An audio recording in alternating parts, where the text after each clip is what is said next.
கும்ப ராசி அல்லது கும்ப லக்னம் சார்ந்த நபர்களுக்கு இவ்வளோ நாள் போனா போதுன்னு பொழைச்சு உங்களை கடவுள் வந்து குரு விட்டுட்டான்.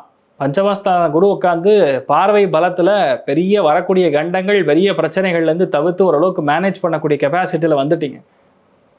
ஆனா இப்போ 6ஆம் இடத்துக்கு போய் குரு உச்சம் அடைய போகிறோம். கடன் நிறைய வாங்குற மாதிரி வரும், நிறைய நோய்க்கு செலவு பண்ணுற மாதிரி வரும்.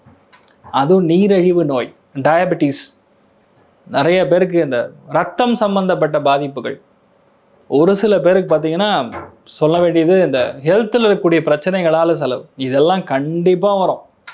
ஸோ மெயினாக 6ஆம் இடத்துல குரு உச்சம் பெறக்கூடாது. ஏன்னா அப்படி பெற்றதுன்னா என்ன, நீங்கள் மேனேஜராக இருக்க முடியும், பொருளாதாரம் நல்லா இருக்கும், வேலை நல்லா இருக்கும், பணம் வரும், ஆனால் லோன் வாங்கணும், லோன் கட்டணும், ஹெல்த் பிரச்சனை வந்துகிட்டே இருக்கும், அதை நம்ம செலவு பண்ண வேண்டியதாக இருக்கும். சனி வக்கரமாக இருக்குது, வக்கர நிவர்த்தி அடைஞ்சதுக்கப்புறம் நவம்பர் 25க்கு அப்புறம் உங்களுக்கு ஹெல்த் சரியாயிடும். ஆனால் ஐப்பசி மாதத்தில் ஹெல்த் பார்த்துக்கணும் தான் என்னோட கவலை. ஏன்னா திரிகோணத்திலே சூரியன் செவ்வாய் சேர்ந்துருக்கிறது, உட்கார இடத்துல ஒரு கட்டி சார் அப்படின்னு சொல்கிற மாதிரி நம்ம வடிவேல் சொல்லுவோம் பாருங்கள், அப்போ தள்ளி உட்காருமா, அந்த மாதிரி ஒரு பிரச்சனை ஏற்படக்கூடிய வாய்ப்புகள் இருக்குது. நம்ம எந்த அளவுக்கு லைட்டாக எடுத்துக்கோமோ அந்தளவுக்கு நல்லது, ரொம்ப பெருசாக எடுத்துக்க வேண்டாம். அப்பாவுக்கும் உங்களுக்கும் பிரச்சனை, அப்பாவுடைய சமாச்சாரத்துக்கும் வண்டி வாகனங்களில் ரொம்ப கவனமாக போகணும்.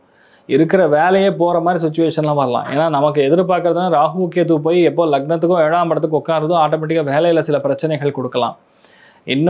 ஒன்று விட்டால் பரவாயில்ல. அடுத்தது பார்த்திங்கன்னா இங்கே கன்னிராசியில் சுக்கிரன் நீச்சம் அடைஞ்சு உட்காந்துருக்காரு, சனியுடைய வக்கர பார்வை, வாய் தான் பிரச்சனை. வாயினால் வீட்டில் கெடும், சண்டை சச்சரவுகள் ஏற்படலாம். ஹெல்த் பார்த்துங்க, மெயின் விஷயம் ஹெல்த் தான். குரு அந்த இடத்துல வந்து உச்சம் பெறுவது பொருளாதாரத்தை கொடுக்கும், பணத்தை கொடுக்கும், அந்தஸ்தை கொடுக்கும், கௌரவத்தை கொடுக்கும், எல்லாம் கொடுக்கும். பட் ஹெல்த் ரொம்ப முக்கியமாக பார்த்துக்க வேண்டியது. ஏன்னா சம்டைம்ஸ் ஜுரம் வரும், சம்டைம்ஸ் எதிர்பார்க்காத சில பிரச்சனைகள் ஏற்படுங்கிற மாதிரி இருக்குது. ஸோ என்ன நான் சஜஸ்ட் பண்ணுறேன்னா, முடிஞ்ச அளவுக்கு துர்க்கை வழிபாடு பண்ணுங்கள். துர்க்கை வழிபாடு மிகப்பெரிய மாற்றத்தை கொடுக்கும். முடிஞ்ச அளவுக்கு எல்லாருக்கும் என்ன சொல்கிறது, லெமன் சாதம் பண்ணி கொடுங்க, நல்ல மாற்றத்தை அபாரமான ஏற்றத்தை கொடுக்கும். நம்ம கும்பராசி நண்பர்களுக்கு சந்தோஷம்னு சொன்னால் ஆல்மோஸ்ட் 70%, பொருளாதார ஏற்றம் 80%, பணத்துக்கு பஞ்சம் கிடையாது, ஹெல்த் மட்டும் பார்த்து